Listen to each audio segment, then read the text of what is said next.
everyone, my name is Alex. I am a Florida elementary art teacher. I teach K through 5, and let me tell you why I am here today. So I have decided to create this YouTube channel in the midst of the coronavirus closures. School closures, everything is closing, right? Well, while you sit at home, I thought it might be fun for kids to still be able to do art, right? And to still learn about art, learn about techniques and how to draw different lines and different shapes, and just things that you would learn in an elementary art class since you won't be able to go to school. Okay, so I have my BFA in Fine Arts, and like I said, I am now teaching K through 5 art, so 5 to 11-year-olds.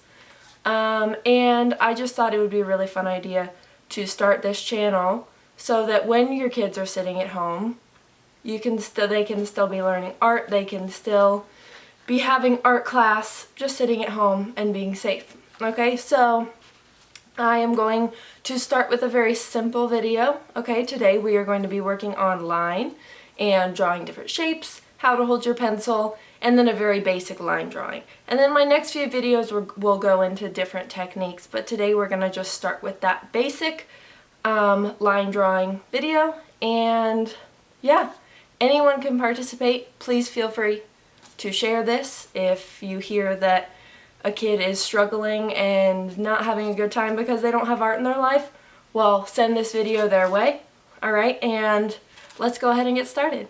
Okay, so today what we are going to start with is just very simple: how to hold your pencil, how to draw different lines, how to draw different shapes, things like that, and then we will work that into some more advanced projects. Okay, so all I'm using right now is just a pencil.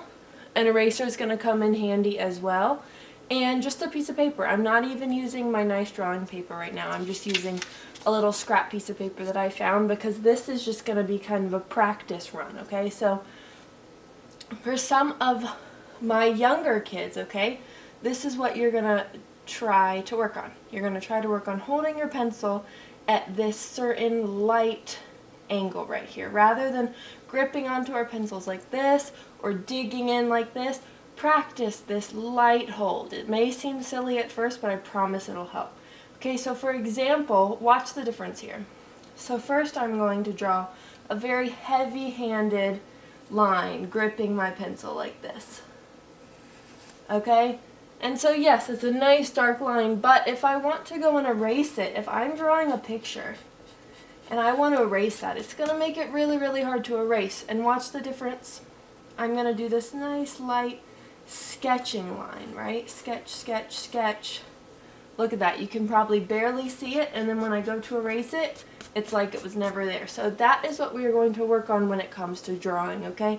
So the first thing I want you to do is draw a few straight lines with me, as straight as you can. It's okay if it's not perfect. Okay, we're just going to do light sketching lines. So the point of this exercise is to practice holding the pencil lightly, okay, as well as getting these really, really light lines. And if you cannot see mine, okay, I'm going to go ahead and darken it. So once I like this light line, then I can go in and I can darken it, okay? But remember, if you don't like it yet, don't darken it. I'm just doing it so you can see. Now let's practice a few other types of lines.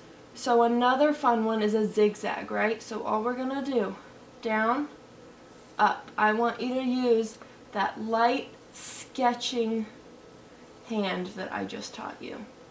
Alright, I'm going to darken mine, but I want yours light. Okay? Just like this, down and up. Just try that all the way across your page. I'm doing a diagonal because that's kind of naturally just what I do. You can do your lines absolutely anywhere you'd like to. And let's practice tracing along this line, right? See how I'm doing the same shape that I did before. Practicing drawing lines, seeing those different shapes. This is going to help us in our line drawing that we do later. Another one I like to do, a squiggle. This is good for if you're drawing water, if you're drawing a landscape with the ground and you want it to look a little bit more interesting than just a straight line. That's a good line we like to use for that. Alright, so practice these lines as much as you want to. Practice holding this pencil. I promise it's going to help you when we get into some of our more advanced projects. The last thing I'm going to do on my scrap piece of paper here is practice shapes. For some of my older kids, you're going to say, hey, that's crazy. I know how to draw shapes. But, again, what I want you to know is that all these drawings we're going to be doing, I like to base them on shapes. It makes it a lot easier to understand that way if you're basing a drawing on shapes, okay? So, for example, there's a square. We'll do a nice circle right here. And again, circles can be tricky. You might think, oh, it doesn't look exactly perfect, but that is what practice is for. Alright, a rectangle, so like a square that's been squished. Right, you can do maybe a diamond. If you're looking for something a little more advanced, you can even go for these multi-sided shapes. Right, but again, this can be more for my advanced ones. My little ones, let's stick to these easy ones, okay? So again, I want you to practice those shapes as much as you possibly want to, alright, with a pencil. And the next step that we are going to do is we are going to work on drawing a very simple line drawing, and I want you to notice when we're doing that, the shapes that we're using. Okay, the lines and the shapes, don't think of it as the object that we're drawing, think of it as lines and shapes. That is really going to help you out. So practice this a little bit more, and then tune in just a minute and we're going to work on a fun line drawing. Alrighty, so now it is time for us to use what we just practiced to create a drawing. Okay, and again, I'm going to start with a very simple drawing. Okay, I chose a four-leaf clover because for me right now it is the day after St. Patrick's Day. Okay, of course there weren't many festivities because of the shutdowns, but I am going to go ahead and draw a four-leaf clover. One, because it's festive and fun, and two, because it's actually a very good shape to work with. Okay, and you're going to see why. We're going to work with different angles and lines and shapes that you might already know how to draw, and you're just going to put them all together and make a four-leaf clover. So, you are going to take your paper, whatever paper you want. I have a drawing pad. You can use absolutely any paper that you would like to. So, what I'm going to start with, okay, is one of the leaves on the clover. So, it's very similar to a heart. We've all seen a heart before, okay? Very similar to a heart shape. So that's what I'm going to start with, is this top of the heart shape. Remember that sketching lines that we practiced just a minute ago. Alright, so up and over. So all I have right now is kind of a V, and then you're arcing up and over on the left and the right side. Alright, and now I'm going to do it a bit darker so you can see. I still want you sketching with a pencil. Alright, but this is so that you can see better. Now, we are going to come down, and for this first petal, we really are just drawing a heart. We're completing this heart.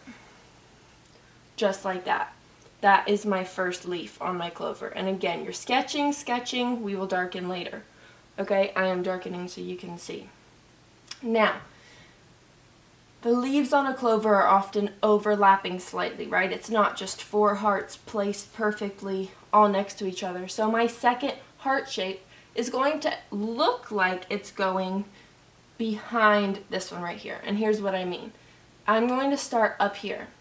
Alright, so again, same shape, okay, meaning heart shape coming up, curving over like that. Alright, so then another heart right there. So I have the top of my heart, and then I am coming down and meeting in the middle just like that. Right? And if you have mistakes, you just erase them or sketch over them.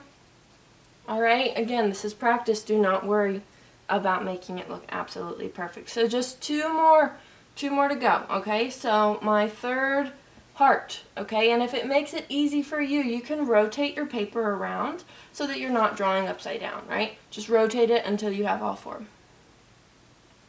Okay, so again, I'm starting up here so that they look overlapping. See, and I just made a mistake right here, so I'm just going to erase it. But also, I would suggest not worrying about those lines until the end, okay? So heart, again, I have my V, and then I'm completing my heart.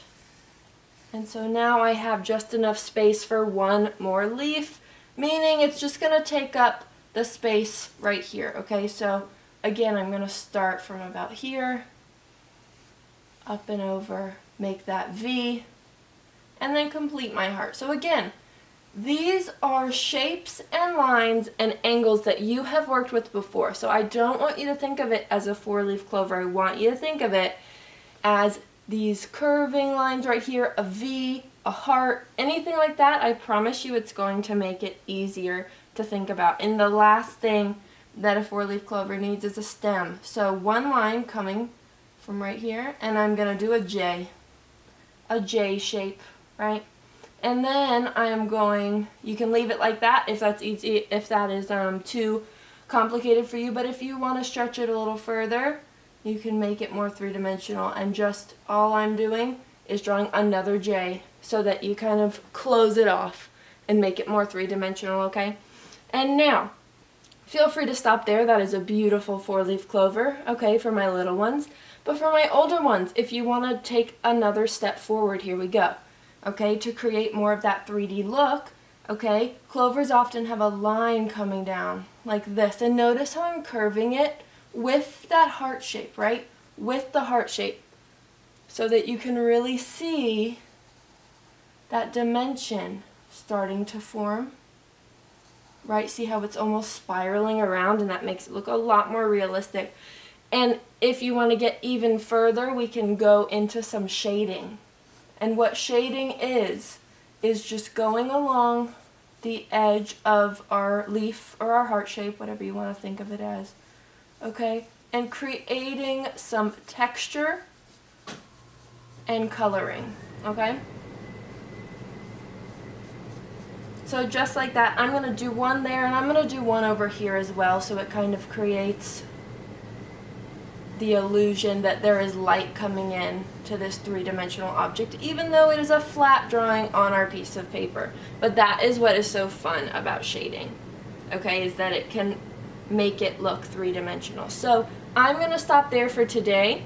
Alright, so what you can do, you can go in, you can color it green, you can make a rainbow clover, whatever you want to do, or you can leave it like this and practice some more lines. You can draw little ones around here if you want to, okay?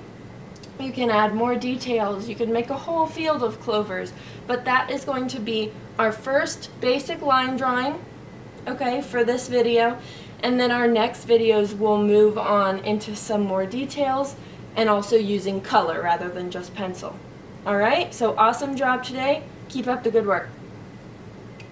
So that brings us to the end of our video for today. I hope you enjoyed it. I know it may seem a little basic, but I promise you I am already working on more videos and more lesson plans that I can put out into the world for any kid that might be missing art class. Okay, so please subscribe to this channel if you would like to be updated about what videos I have going, and remember, please share with any other families, any kids that seem to be missing art. And we will see you next time for something a little bit more advanced.